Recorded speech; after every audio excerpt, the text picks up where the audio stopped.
Bonjour. Aujourd'hui, nous allons faire le cours sur les équations du second degré. Vous allez voir que c'est pas très difficile. Ce qu'il y a d'abord à savoir, c'est de pouvoir identifier les formes des équations du second degré. Les équations du second degré sont de la forme ax au carré plus bx plus c égale à 0. Alors, maintenant, dans chaque équation, il va falloir que l'on détermine quel est le a, quel est le b et quel est le c. Si j'ai par exemple une équation de type 3x au carré plus 2x plus 1 égale à 0. Alors, on identifie bien le a qui est égal à 3, le b qui est égal à 2 et le c qui est égal à 1. Mais il peut arriver qu'on puisse avoir des équations du type 2x au carré plus 1 égale à 0. Alors ici, il s'agit du a bien sûr et du c, vu qu'on a un terme sans x, alors c'est lui le c. Donc cela induit en fait que notre b soit égal à 0. Donc intuitivement, on sait que 0x égale à 0, donc on n'a pas vraiment besoin de noter ça. Alors, maintenant, comment faire la résolution des équations du second degré? Alors, il y a quelque chose de préalable. Il faut calculer le discriminant, que l'on note souvent delta. Il est égal à b carré moins 4ac.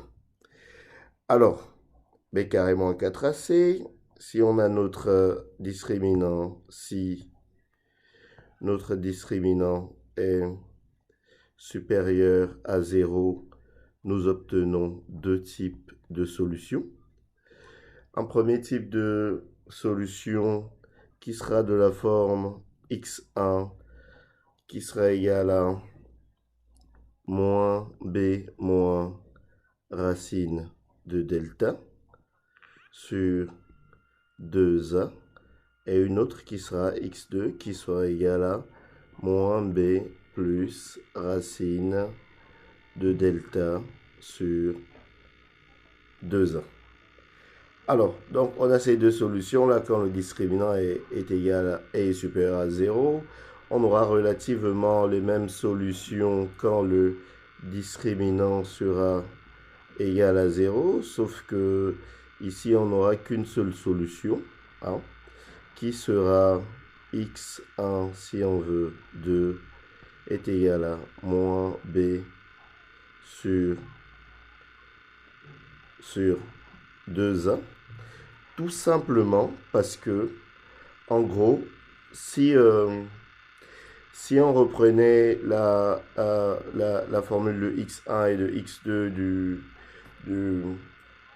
discriminant supérieur à 0, à chaque fois, nous aurions, par exemple pour la première solution en x1, nous allons avoir moins b moins racine de 0, vu que le discriminant est égal à 0, sur 2a, et x2 égale à moins b plus racine de 0 sur 2a.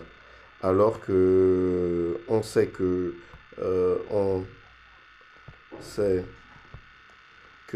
racine carrée de 0 est encore égale à 0. Donc ça revient tout simplement au même. Alors, donc moins b sur 2a pour les solutions. Donc voici pourquoi quand le discriminant est égal à 0, on a cette solution-là, donc qui est dérivée, on aurait pu utiliser, nous aurions pu utiliser une seule formule, celle du discriminant supérieur à 0, mais bof, ça fait rien. Par convention, on dit souvent que quand le discriminant est égal à 0, on a moins b sur 2a. Alors,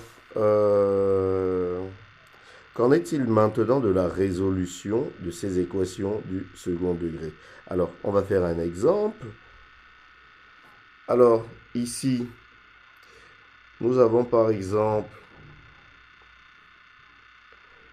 x au carré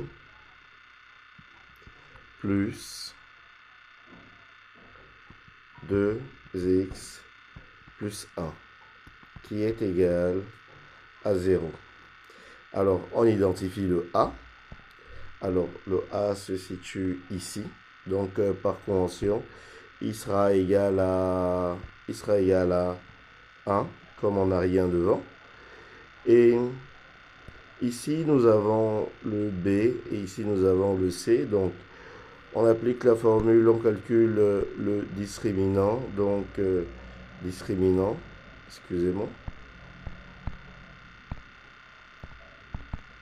Discriminant égal à B carré moins 4AC.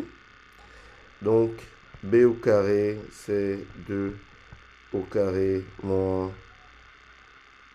4 facteur A égale à 1 et B égale à 1.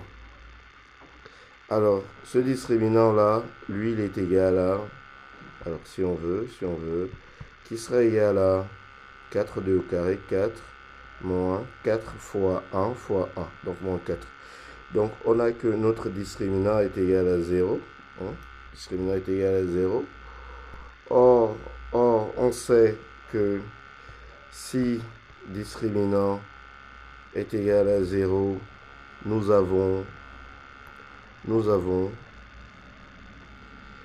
x1, donc x1, 2, les solutions, ça s'appelle des solutions jumelles, vont être égales à moins b sur 2a. Alors, x1, 2, si vous le voulez, sera égal ici à moins b, ça fait moins, et on sait que le b est égal à 2 sur 2a, donc sur 2 fois a, hein, et on sait que a égale à 1, donc ce qui nous donne moins 2 sur 2, donc moins 2 sur 2, la solution est égale à moins 1. Alors, donc, on a la solution de notre équation du second degré. Bon, d'accord, j'espère que ça aurait pu vous aider. Donc, on va faire une série d'exercices à la suite. J'espère que vous allez vous abonner et n'oubliez pas de laisser vos commentaires.